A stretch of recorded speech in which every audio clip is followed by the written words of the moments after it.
I'm excited to talk to you guys about some work we've been doing on decision-aware learning for global health supply chains.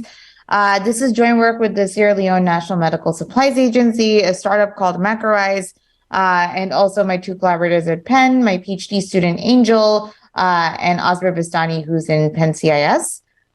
So it's kind of a joint effort with a bunch of stakeholders, and we're still trying to get this deployed on the ground. So the basic problem here is that essentially Sierra Leone is a very poor country in West Africa. They get a whole bunch of donations of essential medicines from organizations like USAID. And the National Medical Supplies Agency in Sierra Leone is kind of tasked with distributing a very limited inventory of donated medicines across a whole bunch of facilities in Sierra Leone. So these points here are actually the locations of individual health facilities. So you can see that there's quite a lot of them that are concentrated near the capital in Freetown, which is kind of the richer area of Sierra Leone, relatively speaking. And then as you move west or north, the density kind of drops off very sharply. And this kind of captures some challenges in terms of like infrastructure and logistics, being able to supply facilities over there. And essentially, essential medicines, there's a kind of highly uncertain demand because Sierra Leone is a very growing country. And given that we have very limited budgets of these medicines that are donated, often the medicines don't go where they need to go on a quarterly basis. And when there's mismatch, so there's oversupply in some places and undersupply in other places, they have very limited logistics capabilities to be able to redistribute that inventory. And so currently a large portion of their needs are going unfulfilled. So the goal broadly was kind of when we came in was to kind of use techniques from machine learning and optimization to try to do better than this. So before I say better than, I'll describe a little bit of how their current approach works. So health facilities, these individual facilities request kind of a 3-month rolling average of their demand. So this is a very simple forecast, if you will, of how much demand they might incur next quarter. And then they have these extremely complex allocation tool in Excel that then produces allocations or decisions.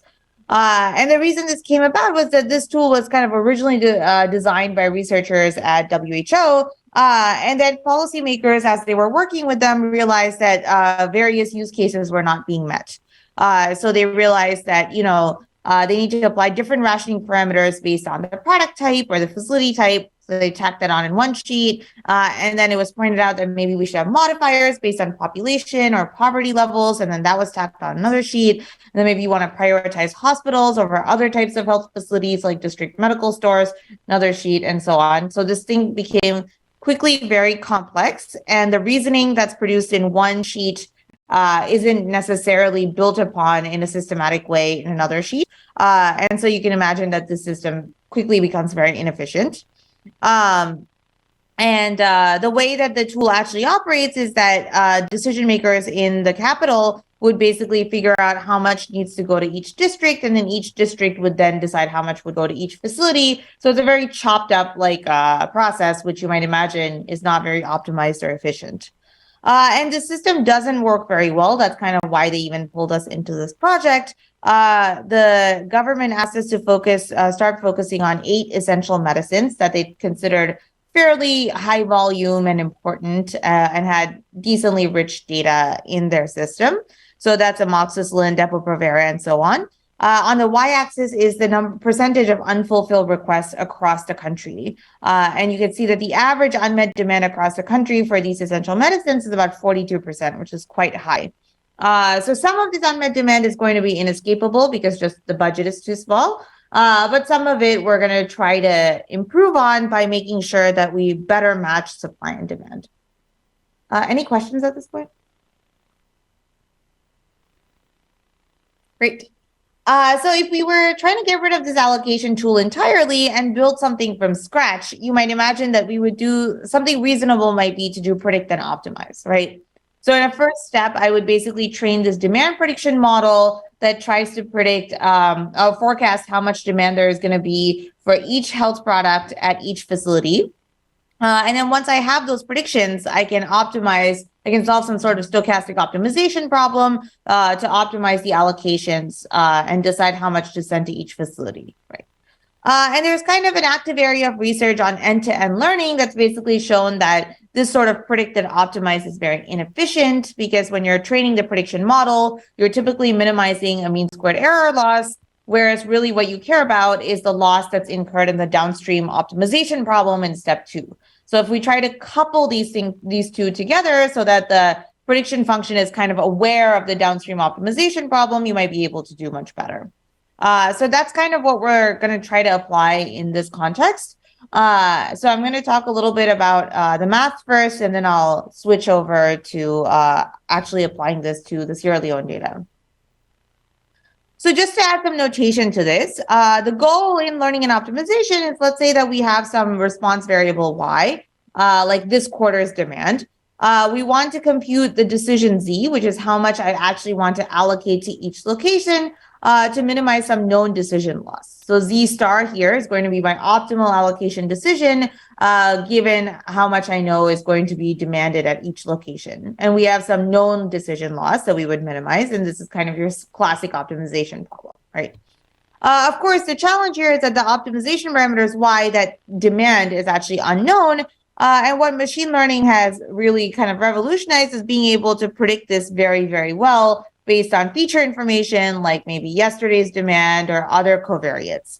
And generally, this prediction step can be quite complex and non-differentiable. For example, a lot of people are using random forest or gradient boosted ensemble models, and these things are non-differentiable. As we'll talk about later for Sierra Leone, like we have a meta learning pipeline where we actually learn across many different products and across many different prediction tasks. And that's kind of critical in these sort of small data problems. And so this step can be fairly black box and complicated, and we want to try to respect that. And so when we're training these models, usually you're given a whole bunch of historical data. So you have your x's and the outcomes y's, and you train some predictive function f that tries to predict y given x. And typically this is trained to learn some parameter that minimizes some prediction loss L tilde. So I haven't specified L tilde, but in practice, L tilde is pretty much always mean squared error, like if you use any kind of Python package in PyTorch or something, right? And in the testing phase, we're given some new feature vector x. We're going to form a prediction f theta of x based on this prediction. And then we're going to choose a decision that optimizes that prediction. So it'll be z star of y hat. So ideally, we would do z star of y star, but we don't know y star, so we're predicting y hat and using that as a proxy instead, a plugin estimate. So the key question we're going to ask is, what prediction loss L tilde should we be using in training? So mean squared error, as we know, is kind of your decision blind prediction loss. So it doesn't care that there's a downstream optimization problem, but it's kind of smooth and convex, and people use it all the time because it's very easy. It has nice properties to optimize, and that's kind of what all our packages come equipped with. Ideally, we would actually minimize the decision aware prediction loss. So what is that? That's going to be basically the optimization loss of our decision z star of y hat, given that the true response was actually y star. Now, what z star of y hat, that itself was the minimizer of the optimization loss, given the plugin estimate y hat. So this is actually like an annoying, like kind of nested loss function that's very computationally intractable. It's not smooth, it's not convex, it doesn't have any nice properties, and so it would be very difficult to minimize directly. And that's why nobody kind of minimizes the decision aware prediction loss. People go with the mean squared error. So the key problem we're going to be asking is how we might approximate this ideal decision aware prediction loss while maintaining kind of the nice properties of the decision blind prediction loss.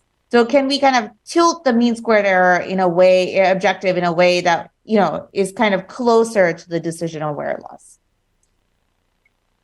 So when we started working on this project, it wasn't really clear to me why this objective function mismatch kind of matters in practice. Like intuitively, it feels like this problem like roughly decouples. Like if I build my best possible predictive model, then that's probably going to be what gives me my best possible optimization. Maybe there's some small differences, but I had trouble coming up with an example where there would actually be a very large difference in outcomes. And so this example kind of helped convince us that this actually matters in practice. And this is kind of inspired by the problem that we actually have in Sierra Leone. So this is a toy example. Imagine that there's only two kinds of facilities, well-stocked facilities and poorly stocked facilities. And our goal is to allocate new inventory in order to meet demand. So all I care about is making sure that I don't have unmet demand.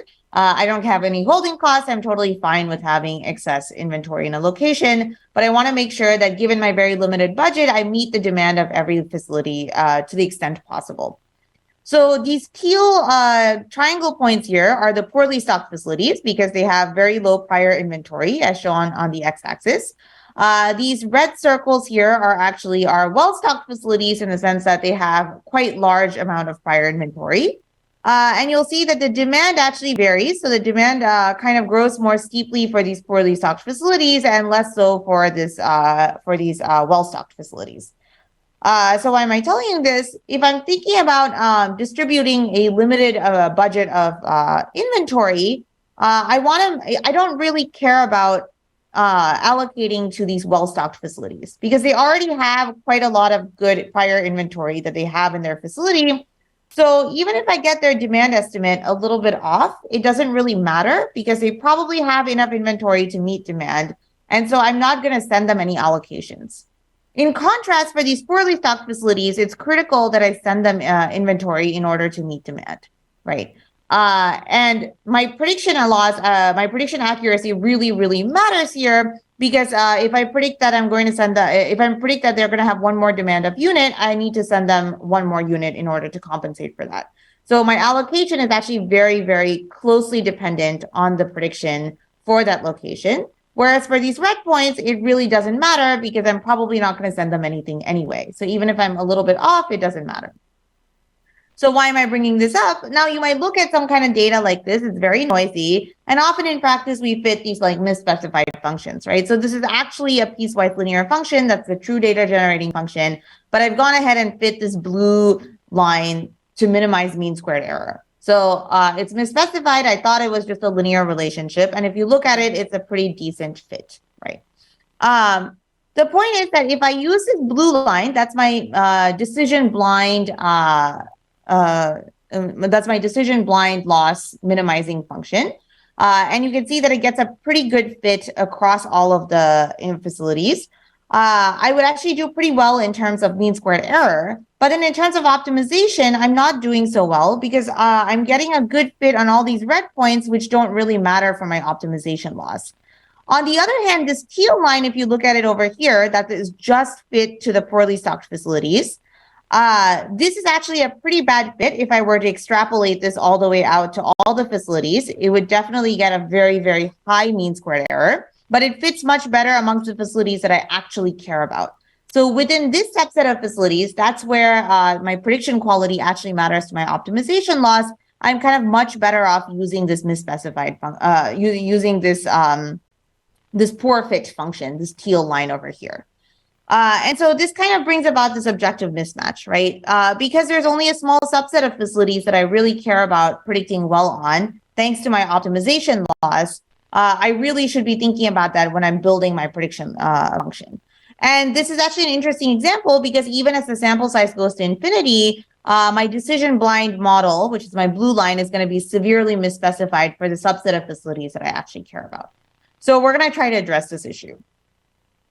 When we're building a tool, we kind of want to think about something that is fairly general in the sense that often in these projects, we have these data science teams and they work with fairly complex data science and convex optimization pipelines. And so we want to do something that will interface with kind of general like random forest or other kinds of tools. We want it to be computationally tractable. And finally, again, because we're working with these data science teams, we want it to be light touch. So we wanted to not significantly alter existing data science workflows. For example, we don't want to re-implement a new package that's trained to minimize a totally different loss function, because again, often these data scientists are kind of trained using PyTorch or specific packages. And so it's very hard to get adoption going if you're offering them a different package. It often doesn't have the same bells and whistles like dropout or other things that they look for. So with that, let me jump to prior work. So there's work by Dimitris and Nathan, I think early on, that talked about how we should be clustering nearby observations using machine learning models to estimate these conditional distributions like y given x in sample average approximation or stochastic optimization problems. In these cases, they think about a fixed predictive model. So like you train CART or LOS, and then you're really thinking about how to alter the structure of the optimization problem. Whereas our goal here is to actually produce a different predictive model that is aware, that is trained fundamentally differently because of the optimization problem. Vishal and Pat have done a series of work where they think about coupling many small data optimization problems together. These typically have linear objectives and known constraints, so we're really thinking about more general settings. So Nathan actually had a follow-up paper with this student Xiaoji where they were looking at a specialized approach for random forest and sample average approximation. So this is nice because random forest is an extremely common kind of workhorse model in machine learning. It works very well across many prediction tasks. We found that this wasn't super computationally tractable because every tree split actually requires kind of resolving the optimization problem. So we ran this for over 2 days and we didn't converge to something that worked. And also I'll be talking later about how we kind of have this meta learning pipeline so that we can learn across many problems simultaneously and share information to minimize the bias variance trade-off. And so I think this setting was specific to having like one unknown parameter vector for optimization. So again, we want to try to interface with more general machine learning pipelines. Our work was really inspired by Adam and Paul's paper on decision-aware predictions, where they were looking at this loss function L tilde that I was saying, the decision-aware prediction loss. But they specifically look at the case where the optimization problem is an LP and the prediction is a linear function. And they come up with a surrogate loss function. So we're going to try to do something very similar, but we're going to try to do this for general loss functions using kind of a Taylor expansion strategy. And finally, there's work from Milind Tombe's group by student Brian Wilder, where they think about back propagating through the decision loss. So this doesn't work for non-differentiable prediction functions. Like again, random forests are pretty much a workhorse model in these settings. We also found that this was also less computationally tractable because you need to solve the optimization problem at every gradient step. So in all these cases, you're kind of resolving this optimization problem, hundreds or thousands of times. But most importantly, I think the really key thing that hurt adoption is that all of these methods require re-implementing classic machine learning packages. So you can't just use whatever package that people are used to using in PyTorch. You'd have to use some specialized package that these researchers put together. And of course, like I said, it doesn't have the same bells and whistles that data scientists have come to expect. So it's very hard to have adoption unless, we as OR scientists are actually part of the team and kind of doing it with them, which is, of course, not really scalable. So we wanted to propose kind of a simpler approach, going back to this example, this toy example that we talked about earlier, which is that if we kind of look at this scenario, we have this decision blind model, this blue line. We can think about these as our baseline predictions, y hat. And then we can think about looking locally around this prediction model and seeing which of these data points actually matter more, are more important towards improving our decision loss near y hat, right? So if I look around this blue line, I can probably already identify that these triangles, these heel triangles over here, the prediction there depends, our decision loss depends highly on the prediction quality in this kind of locale. And then if we move over to the red points, so we move over in the covariate space into the red points, that the decision loss doesn't really depend on the prediction quality. That gradient might be closer to 0, whereas here it might be closer to 1. So if we can infer that, then we can actually derive weights for our training data points. So each of these points is a training data point. And if we get weights for them, we can instead optimize a weighted loss. And what's nice about optimizing a weighted loss is any off-the-shelf machine learning package will do that for you. Because people care about weighting the loss for various other reasons, like data imbalance and upsampling and downsampling and so on. And so it's very easy to just supply a vector of weights when you're training your machine learning model and say that these points kind of matter more. And you can do this in kind of a very general way without having to really dig into the machine learning pipeline or packages that they're using. And this basically just reorients that prediction loss to be a little bit more decision aware. Excuse me. Which is ultimately our goal. So how do we derive these weights? So in this toy example, sorry, was there a question? There's a question in the audience. Yeah, can you hear me? Oh, yeah, sorry, go for it. Yes, you can. Can you hear me? Yes, Okay. I can. So my question based on the slide, if you're fixing y hat, isn't what you have on the slide here similar to, for example, using the SPO plus laws, taking a gradient step? The gradient is just a sum over, I guess, instances in that case. But also it has the things you're predicting, the coefficients, and the gradient is just saying how much does changing this affect the loss. So, but there you do it iteratively, and here you're proposing to set up one just weighted classification problem, which is kind of like as if you're doing one step of that gradient descent approach. Isn't there a connection? Yeah, that makes sense. So I believe that the gradient step that they're doing is corresponds to a Taylor expansion, or like could be interpreted as a Taylor expansion around y star, whereas ours is a Taylor expansion around y hat. There is a connection there, but we're doing a single step. You're right. The single step is because of computational tractability. We could iterate back and forth, but we've seen in most practical problems that, at least the problems that we've been working on here, it's one step. I think the one with respect to y star, the gradients are less well behaved than the ones with respect to y hat. Thank you. That's a great question. Other questions? Great. So actually jumping off of that, we can Taylor expand our loss function. And yeah, I want to point out that we are actually Taylor expanding it around y hat instead of y star, which might seem a little counterintuitive. But some of these gradients, they're not well behaved otherwise. So we're really thinking about building this baseline machine learning model first that's totally decision blind, and then jumping from there. So here we have z star of y, and then the 0th order term we can ignore. And the first order term basically corresponds to something that goes as y minus y hat. And the gradients are actually just a product of the effect of the prediction on the decision. So how z star or what our decision will actually, how our decision will actually change with respect to what we are predicting. So if you recall in our toy example, that would actually be 0 for that those well-stocked facilities, and it would be close to 1 for the poorly stocked facilities.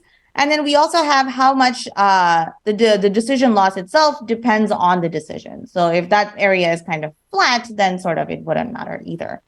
So I want to point out here that some of these gradients, so for the SPO plus laws, for example, for Adam's paper, where you're looking at a linear program with a linear objective, these gradients are either not well defined or don't exist, because for a linear program, you're kind of thinking about you're at this vertex, right? So it doesn't always work, but for nonlinear programs, what we see is that often these gradients are well defined. So I'll actually show you the analytical expression we get for the optimization problem that we have with Sierra Leone. So if I just look at the first order term, so I'm not looking at the Hessian or any second order terms, we can rewrite our prediction model objective as follows, where we're minimizing this loss function. This part looks like the mean absolute prediction error. And these gradients basically give us weights on how much this training point matters. So you can reinterpret this again as reweighting our training data. So this actually is a mean absolute prediction error, but in practice, when we run this, we use it as a mean square error, and we just use these weights to kind of reweight our training points to kind of understand how much they matter to the prediction loss. So that's a heuristic. And these gradients, they can be computed through the optimization objective and optimization decision numerically pretty efficiently for a general class of convex programs. But again, the example where we'll be showing you is going to be a case where we actually analytically derive the weight so that we can get some intuition about what's going on.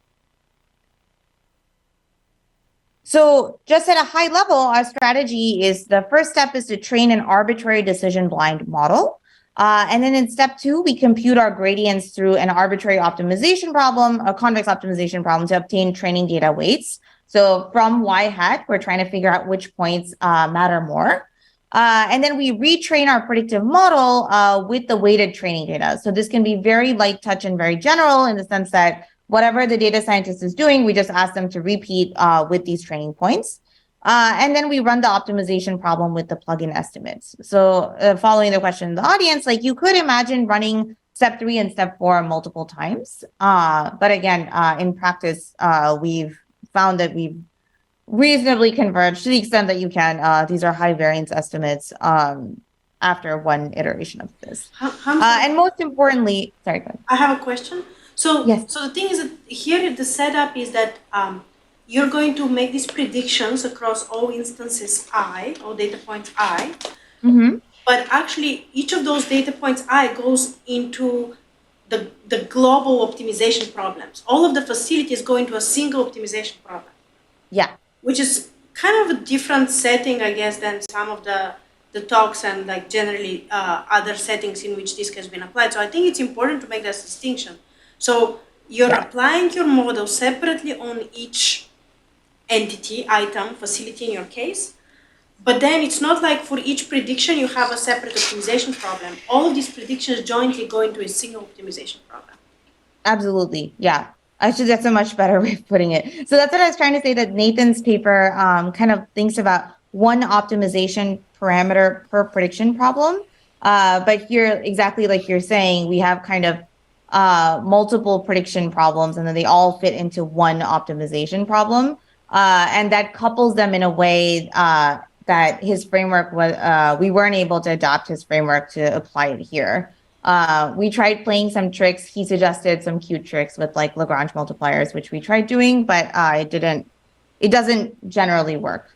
But in your settings, it strikes me that you, in a sense, on 2 levels, you have also the other level, right? So let's say you're going to predict the demand for next week, and at that point, you're going to have another optimization problem, but in that setting, you're still going to predict each facility together. I mean, each facility independently fit into that week's problem. So you have both the distribution over a set of optimization problems in your data, and within each optimization problem, you have a data set, which is the facilities for this problem at that particular point in time.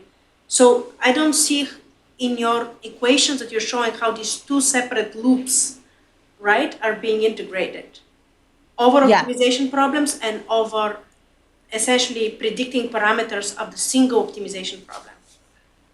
Yeah, it's a little bit more complicated than that, because I'll get to it in a couple slides, because we actually run a meta learning strategy, because each facility and each product actually has a very limited training data set. And so we kind of have to train the predictive models, if you will, jointly. And so it's actually like a big prediction problem that has kind of idiosyncratic fixed effects for each facility or each product. And so it produces a vector set of predictions for each health facility product pair. And then when we go to minimize our optimization loss, it kind of decouples by product, but then across health facilities, it's a single optimization. Actually, can I get... sorry, can I ask a question though, that's sort of not jumping ahead, because I just want to understand these weights a little bit better. So my question is like, I agree with what you said a few minutes ago. Like, yeah, the weights may not always exist, but for certain nonlinear problems with enough smoothness and sort of curvature, the weights will exist. But I think there's kind of a broader issue of like whether the weights are actually informative or not, which is kind of like a broader issue that I've observed in some of the work that we've been looking at extending the SPO type of stuff to nonlinear problems. Is maybe the weights exist, or maybe these gradients exist, but they're kind of not informative, because you have like regions where you have this sort of flatness of your decision is not changing a lot as you change the parameter. So I wonder if you have any insight into this, either theoretically or just based on your practical experience with this application, about like, I can answer this, I think, in like 4 slides. So the answer is you're absolutely right. Fair enough. You're absolutely right. I think it is true that there are landscapes where this is flat, and I honestly did not expect this to work when we were starting. But I'll show you in our example, at least, we can analytically derive the weights, and they're clearly informative. I don't know what the boundaries are, like how far you can push this, but I would honestly really love to talk about that. I mean, I think it's a really big kind of open question, and it's really interesting. Absolutely. Yeah. So I want to caution that, There are clear limits to this, but I think there's clear value, at least in this application. So I think there's probably something to be done to understand when and when it doesn't produce value. Okay, so we'll get to that in like a few slides. But generally, we thought that this was kind of useful because reweighting observations is kind of a nice thing from a data science perspective. It's very computationally tractable. We only train the model twice and we only run the optimization problem twice. And it's very light touch, which again, I keep saying that, but whenever you work in practice, that kind of matters a lot to the data science teams. And this actually extends pretty straightforwardly to offline reinforcement learning if you swap out the optimization objective with kind of a cost to go function. But in our case, the data was so noisy that we weren't able to do anything forward-looking. So since there's a lot of interest, let me jump to the case study where we're actually allocating essential medicines. So these are the 8 products that Sierra Leone asked us to, the Ministry of Health and Sanitation asked us to focus on when we started, because there's a lot of interest in women and children whenever you're donating essential medicine. So these are for very young children, pregnant women, and family planning. And these 8 products kind of exhibit very different demand patterns. And so they thought it was like a nice kind of case study to start with. But these are kind of the easier products to forecast on. There's actually a long tail of products that are more challenging to forecast on because the data is much more sparse. And that's a problem we haven't really solved yet, but we'll start with these 8. The data that we have, if you work in global health, is typically DHIS2 forms. So they fill this out for planning purposes. We have this for 31 months, and it's known to be a very, very messy data set. There's a large number of missing or unreliable values. You can see that this is the time series of missing values. So in the beginning, it was actually 100% because no one was filling out these forms. Then the Ministry of Health and Sanitation kind of got on people's cases and said, you should have to fill these forms out. So like monotonically decrease and as people were starting to fill it out. And then there's always a stubborn tail of people not filling it out. You might have experience with this with teaching or attendance from students. So you basically end up generating over 9,000 separate time series, right? So there's 1,000 plus health facilities and there's 8 essential medicines we're focusing on. So if we think of every product facility pair, we have a ton of time series problems. But each of them has a very, very tiny training data set. So given all the missing data and given that this form is only filled out on a monthly basis, we're really talking about 18 observations on average. So if you apply kind of standard time series forecasting tools, it does very poorly because, the sample size is tiny. What do you do in these settings? Well, you can do meta learning. So imagine that you have this training data set, which is a demand prediction. You have the time series for one facility and one product that's really small. You can't predict with it. Well, what can you do? Well, you have data from that same product at a whole bunch of other health facilities. So you have about 1,000 of those data sets. And if you think about it, for that specific health facility, you have at least 8 products. So you have 8 different other time series that you can draw from, right? And so we might imagine that we have proxy data and you have this bias variance trade-off that you can kind of try to manipulate because on one hand, if we train just on our target data, the product facility pair that you care about, you end up having a ton of variance. If you start pooling data from other facilities or other products, you end up incurring some bias because that's not really the data that you wanted to train on. It might have different time series patterns. It might have different predictive models, essentially. And so this whole area of meta learning is about how we can kind of intelligently pool the data while accounting for the bias or the idiosyncratic behavior of different facilities or different products. There's a whole bunch of ways to do this. My group and I have been actually mostly working in this area for the last couple of years. So let me skip ahead. These are the out-of-sample results when we actually build a random forest that kind of tries to do this meta learning strategy. I can't really take credit for this. The data science team at Macrolize built this model, and it's a great model. As you can see, that even though the data is super noisy, for each of these 8 facilities, we're looking at out-of-sample error, forecasting error, decision blind out-of-sample forecasting error on a single test set month. And you can see that the 3-month rolling average, which is what the NMSA is currently using, gets a pretty high forecasting error. And the green bars are the forecasting error for this random forest. The yellow bar gives you roughly the relative improvement. So we're talking about, 30 to 50% improvement across these 8 products. in some sense, this is really not surprising. It's basically saying, hey, machine learning like works better than a 3-month rolling average, right? But it's still nice and comforting to see. Okay, so now that we talked about the forecasting, now we want to actually do the stochastic optimization, kind of as you guys were asking about. Eliciting preferences from policymakers on what they want to minimize is kind of challenging. So we talked to them a whole bunch, and the goal here, again, is to allocate these essential medicines across all end facilities to minimize cost. What is the cost? All we could get out of them is basically that their primary objective is not really like holding costs or logistics costs. Their primary objective is that they don't want any women or children who kind of needed a medicine to get turned away, right? So the costs we're going to be thinking about, just because it's really simple and interpretable, and also what we think is first order, according to them, is just unmet demand. So unmet demand in our notation here, our current inventory in a facility is going to be denoted SN. The demand is going to be denoted CN. And so our loss function is the max of CN minus SN minus AN, which is how much we send them, a max with 0. So basically this captures how many people showed up to my facility, wanted a particular product, and we didn't have inventory for them, and so they were turned away. And this is done on a quarterly basis, so there's a good chance that by the time we actually get to stock, we're not actually able to supply that person, or their needs have evolved in a certain way. And we have a joint constraint, this global constraint, where we have a fixed budget B across the entire country. So this is really the main constraint to ensure that, we have to actually try to match supply and demand across all locations. And then, of course, we also have capacity constraints, which turn out to not be too constraining in this setting.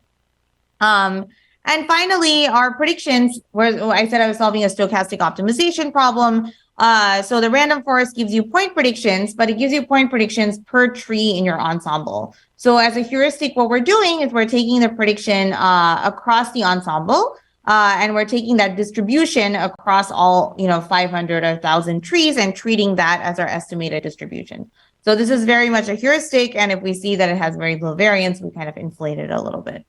And so if we run with this is a very efficient linear program with sample average approximation. So kind of nothing fancy going on here. Although I will highlight that our objective here is nonlinear. So we linearize it by using kind of your standard optimization 101 trick, but then the uncertainty of the C's, the predictions kind of falls into the constraints, which again is kind of, I think, an interesting setting that's less explored.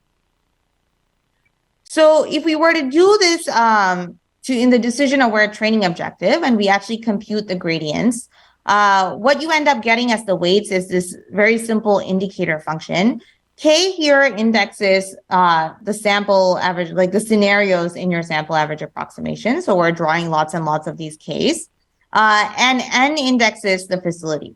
So basically all we're doing is this is telling us to upweight any training data that has unmet demand across for that specific allocation as determined in that scenario, right? So in some sense, this gradient here, I think, is very intuitive, and I think it's informative in the sense that this is what matters to the optimization loss, right? Like if our goal is to minimize unmet demand, we really want to upweight any training points where we are anticipating unmet demand. If you sum over all the scenarios K, this becomes sort of a probability, right, instead of an indicator function. And so any facilities where we are anticipating significant unmet demand, we really want to nail that prediction correctly. Any facilities where we think that it's very unlikely we will have unmet demand, we don't really care about predicting well within that particular subpopulation, right? And in some sense, this isn't new. Like classic machine learning is known to kind of spend capacity on all training points equally. And if you look at kind of data imbalance problems, right, we know that we're supposed to upweight the minority class in order to give it more weight in the prediction loss. When we're doing collaborative filtering, there's papers at Google about how we should upweight sparse users. If not, our whole prediction objective will be dominated by kind of heavy users. And so a very similar kind of analogous statement holds here that classic machine learning will spend all of its capacity on predicting at facilities that have low stockout likelihood as well, whereas like our goal here is to focus on facilities that are relevant to the objective function, right? So the hope is that the general methodology will kind of derive these weights without you having to bring that domain knowledge in by, just simply tailor expanding the optimization objective. But in some sense, in this case, because we can work it out analytically, I think it takes on this intuitive structure.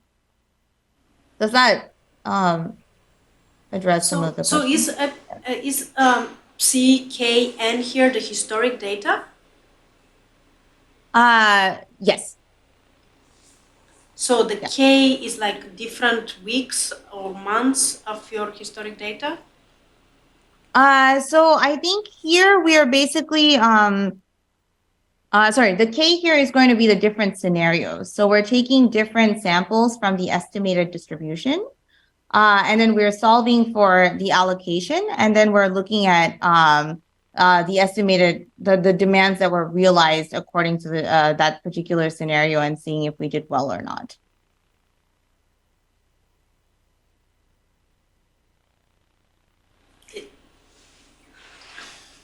We're thinking. So why not over the data itself?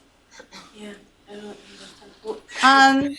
Where is the real data coming in here, right? So there's some historic demands. Where are the historic demands represented here? The historical demands are used to generate the Cs, right? Because we are forecasting the Cs. These are gotten from our random forest. So it's like she did a pre-processing to get a model already. But doesn't that kind of defeat the purpose? Aren't we trying to learn the model? We're trying to, so the way we are doing this, which maybe is not the most efficient way, but we are training a predictive model first. And so that's generating the CNs, right? And then we are looking locally around those Y hats, right? So these are, you can think of these as our Y hats of the decision blind model. And we're looking to see which ones kind of matter more, right? Using the gradients. And this is, if you work out those gradients that I mentioned earlier, analytically for this optimization problem, you get this indicator function. I see. And what would happen if you did this, but with the historic data? So you went back to the historic data and literally used your historic data as your scenarios. Well, I think the concern would be that imagine that there's a facility that has like really high forecast, like it has a seasonal pattern or something. So it has a really high forecasted demand and a really low forecasted demand. If I were looking at a historical quarter, it might be the case that, they're actually not going to have high unmet demand. And then if I'm looking at the forecasted quarter, they might have high predicted unmet demand. So in a sense, you want to basically fine tune your model for just this next prediction you're going to do now for the next week or month. I got it. So, yes, thank you. Absolutely. Yeah. And I guess to make the gradients formative, the K is important here, that you're not doing it for one prediction, but you're basically sampling for your predictive model. And then that's what doesn't give it just a 0, 1, but might give it, like you're summing over the Ks. Yeah. Yes, absolutely. So this becomes like a probability. Yeah. And I think, and we do some little tricks. So sometimes this weight ends up being 0. Not often 1, but it might end up being 0 because there are some facilities that are super well stocked, and we don't want to not give them any weight at all. So we end up, like making this lower bounded by some epsilon. So we do some little simple data science heuristics on it, but for the most part, we're just using these weights.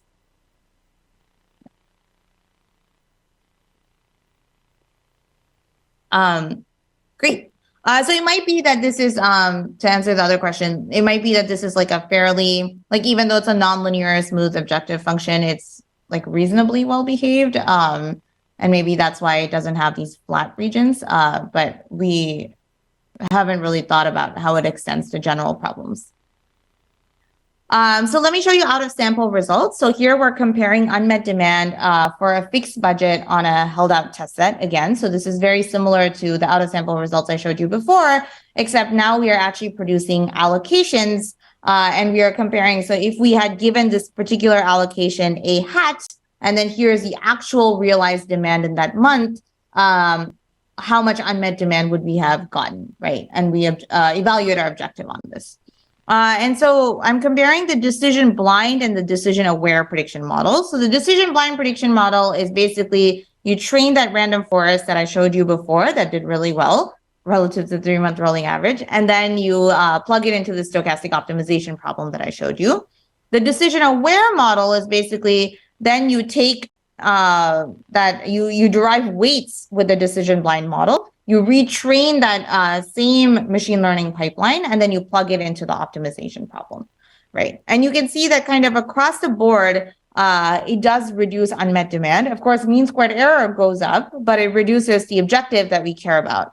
And it really helps for some products and less so for other products. So essential medicines, the demand is kind of erratic and highly non-smooth. And so I think this is where we see a lot of improvements. We also looked at vaccines, and for vaccines, like we're seeing much smaller improvements. And this project actually isn't going on anymore. We're only focusing on essential medicines now, but when we started, we were also looking at BCG, measles, and pentavalent. And these vaccines actually are, they have relatively smooth demand. And so you can predict reasonably uniformly well across all locations or across the covariate space. And then this reweighting strategy is kind of less useful, which you might expect. So in the last couple minutes, I'll talk a little bit about the end-to-end results. This is everything I'm going to say about now is very much a work in progress. So if you recall, we had about 42% unmet demand for the current Excel allocation tool kind of strategy. After we showed them results for these 8 products, they kind of told us, oh, it would actually be great if you could apply it to all the products that we are allocating for this quarter, because it's kind of annoying to do one process for 8 products and then another process for other set of products. And of course, like good scientists, we were wary about, something that was trained on just 8 medicines and then, trying to roll out that model to kind of a larger set of products. But what we're seeing here is that, so these blue bars, again, so this is this is kind of your unmet demand percentage as evaluated on test set error. These blue bars are kind of the MacroEyes AI optimizers, so that's our tool. And then the gray bars are the Sierra Leone National Medical Supplies Agency's allocation tool. So you can see that you're seeing much larger gray bars in general than blue bars. So often we actually do reduce quite a lot of unmet demand. A lot of these improvements just come from using machine learning instead of these 3-month rolling averages. The 3-month rolling average is really terrible for kind of the tail end of products. But then some of it is also coming from doing this decision-aware prediction and solving a better stochastic optimization problem. But you'll see that it doesn't always work well. So, for example, for these products like ampicillin and chlorhexidine, we actually see that the blue bar is kind of close to the gray bar. So we're not actually improving much more than this fairly trivial model of just running a 3-month rolling average. And then in this one case, which was really disturbing, the methyl dopa 250 milligrams, the Excel allocation tool actually gets 0 unmet demand, and then we get, quite a large amount of unmet demand. And I think this is because the data quality in kind of this long tail of products is really not great. And when you start building these machine learning pipelines, especially with meta learning, you're kind of extrapolating in a way that's not good to products that you have very low visibility on. And so you kind of might want to just think about, okay, for these products, I really can't predict well. So maybe I should just run with a simple 3-month rolling average or some census population-based kind of simple guideline, and you might actually do better. So that's one of the things that we're trying to work on right now to try to identify in a data-driven way, like which products we can't predict well on. And so we should just, produce the simple estimates and which ones we can actually produce more complex estimates. But we're rolling this out into a dashboard to kind of replace the Excel allocation tool. So ideally, it would pop up like different products and tell you kind of the estimated demand, why we're producing a certain allocation, give you some uncertainties or some confidence intervals. And the goal for MacroEyes is really to deploy this in other countries as well that also rely on DHIS2 forms like Cote d'Ivoire or DRC and so on. So hopefully, if we can get this right, there's kind of potential to scale it in other locations. But I think there are a lot more exciting questions that we haven't answered or we've that I think this kind of poses. So the first one is, of course, like how do we stabilize these predictions for low data products? We're thinking about some work that came out of Harvard Statistics on using something called catalytic priors, where basically they generate a bunch of synthetic data from a simple model to stabilize these random forests or more complex models. And we're thinking about how to do this for this meta learning or multitask setting. A lot of this information, a lot of the challenge here is that there's a lot of missing data, and that also poses a lot of equity challenges because the missing data is often concentrated in kind of poorer locales, and so your predictions are worse there, which creates, data equity challenges. So we could think about how we can actually target collecting missing information. So you could have an RA who's actually calling facilities and collecting this information. It's very costly, almost like an active learning problem, but with the goal of improving this decision-aware learning pipeline. We're also thinking about maybe doing kind of a forward-looking approach, so like a reinforcement learning type strategy, although I'm not sure how useful it would be in this setting, given that it's very hard to predict forecast with a longer lead time. And also a lot of these demand forecasts that MacroEyes and other companies are producing are used by other firms like M-Pharma in these countries for downstream decisions involving, for sale health products. And so you might not, and I think in a lot of tech companies, often the data science team is kind of divorced from the optimization team. And so often they don't actually know, it's hard to think about making the prediction model decision aware because they're not really aware of what the optimization problem might be, and it might change over time and so on. On the other hand, even if MacroEyes is thinking about selling its predictions to other companies, it knows that, prioritizing facilities with unmet demand is kind of important. And so you might just have a prior on what types of optimization problems might occur. And so even having that prior might help you kind of upweight the right locales or right subpopulation in your training data. And so that might be interesting. But I think the really interesting challenge here is this human AI interface problem. So we kind of hand over these fairly black box allocations to human decision makers who are largely non-technical. And then they're suddenly faced with problems like a road is flooded or a truck didn't show up. And so they literally cannot operationalize the allocation that you gave them. They need to modify it. And so what do? Like often they'll tell us like, oh, I just take the product and I look for the first truck that has extra space and then I put it in, right? Which is not ideal. So there's a question of how we can make these allocations kind of more easily modifiable by decision makers, even if they don't necessarily understand the structure of the optimization problem. And that's all I have. I want to thank Osbert, Angel, Vahid, Musa, Ashley, and Dr. Sandy.